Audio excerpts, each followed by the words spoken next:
G'day again, ladies and gentlemen from the flight deck. This is your captain speaking. We're shortly be approaching the coast of Antarctica. You may get some glimpse of the Totten Glacier out on the left-hand side. 4.5 hours after leaving Hobart, the plane known as Snowbird 1 touches down on an ice runway. And welcome to Wilkins Aerodrome. Wilkins is built on a glacier and serves as Australia's aviation hub in Antarctica. Days earlier, there were blizzard-like conditions here with a wind chill of minus 35 degrees. But as the expeditioners exit the plane, they're greeted by a perfect Antarctic summer day. It is just mind-boggling, the scale of everything, and just as far as you can see, just white, empty horizons, not a cloud in the sky, and yeah, it's just a dream come true. A bus is here to pick up the team for the next leg of the journey. A slow and bumpy 70-kilometre drive across an expansive white desert where the only landmark is a small sign marking the edge of the Antarctic Circle. I can't explain it, but look at it. I can't believe I'm here. I just want to lay in it. And you look out there and it's white and it's like, wow! And now we're here. It's unbelievable. I can die now, but just not this season. 3 hours later, the expeditioners reached their destination, the small settlement of Casey Station. Casey's one of 4 stations that the Australian Antarctic Division looks after. We're the biggest one. So for the summer season, which is what we're starting into now, so we've had 120 people on station. We'll start our meeting. So we finally have got everybody on board now. Back home, Justine Thompson is a veteran police officer. Here at Casey, she's the leader of the base. And today she's welcoming the new arrivals, including tradespeople, meteorologists, doctors, chefs and scientists who are here to operate and maintain the facility and provide support for research projects. I don't know anywhere else that would have such a mix of people and roles all in one very small location at the bottom of the world.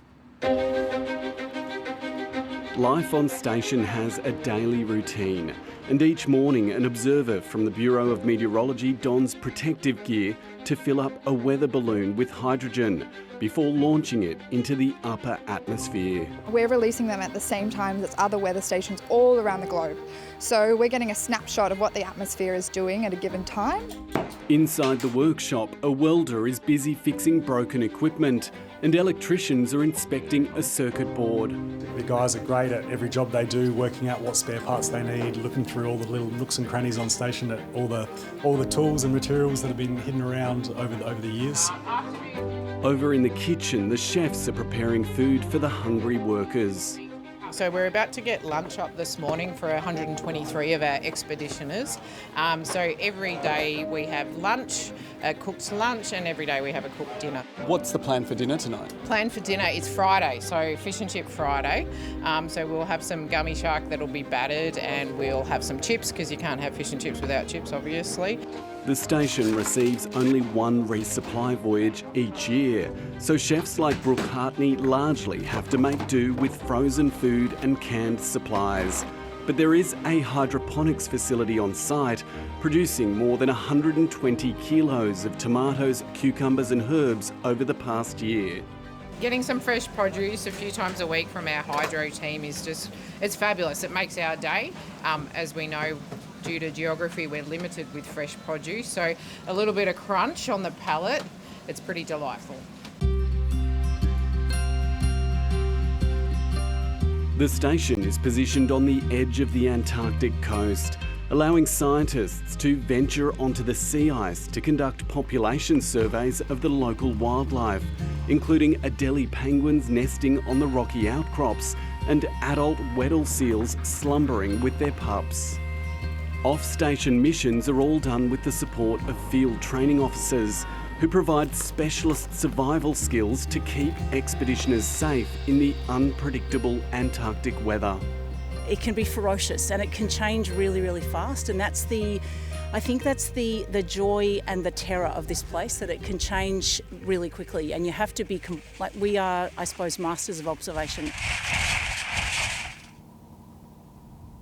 Australia's Antarctic Program has been running since 1947, but in the past few years, 2 reports revealed harmful workplace behaviours. Justine Thompson says lots of work now goes into creating an inclusive culture and safe workplace. Things can be quite niggly and small in the first instance, and people might think it's a bit of a joke, but then as time goes by, it escalates and it becomes something that is not tenable in this environment. So dealing with things really early. So I've been upfront about that. While most expeditioners are only staying for the summer, about 30 have been here for the past year, living and working together throughout the long, dark winter months. I feel we have a really good community here. So over the dark times, the days get shorter, but you've got all your friends and family pretty much here, and so it didn't seem that hard. Making life easier is a long list of recreational activities, from the local ski loop to after-work educational sessions, including art classes and science talks. And for those with energy to burn, it's a short stroll across the station for a session at the gym, where the workout comes with a spectacular view. And for one of the coldest places on the planet, there's a little bit of indulgence, a hot spa bath after a long day. When it's cold outside or the conditions might be variable, it's nice to know that you've got somewhere where you can, just relax and actually have a warm space. How warm is it in that water at the moment? Toasty. Very toasty. Yeah. I think I'm starting to work up a sweat. The walls of Casey are covered in history, paying tribute to each expedition team that spent a winter at the station. And it's now been adorned with another framed photograph, the 78th expedition team, who are handing over the keys to the station to the next group of custodians. 78! 3 cheers to the 79! Hip hip! Hooray! Hip! Hooray!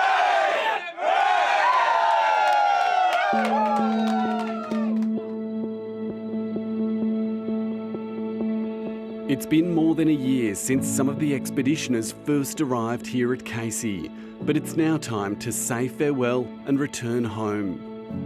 We love you, Justin! Yeah, Justin! Feels very surreal that it's finally here. Like it's 13 months ago, 12 months ago, we were in the same spot, getting off the bus going, we're about to start our adventure, and now we're back here again, closing it off as a family. As they wait for the plane to arrive, the reality of leaving Antarctica and the bonds that have been formed becomes clear. It was hard saying goodbye to everyone on station. Holding back the tears pretty hard, to be honest. I'm not looking forward to saying goodbye to the rest of the family that I'm with now. But amid these sentimental reflections is the anticipation of a new adventure that awaits them back in Australia. I'm actually just super excited now. I'm getting to that point now it's actually happening. Yeah, we get to see real world again, see what that's like.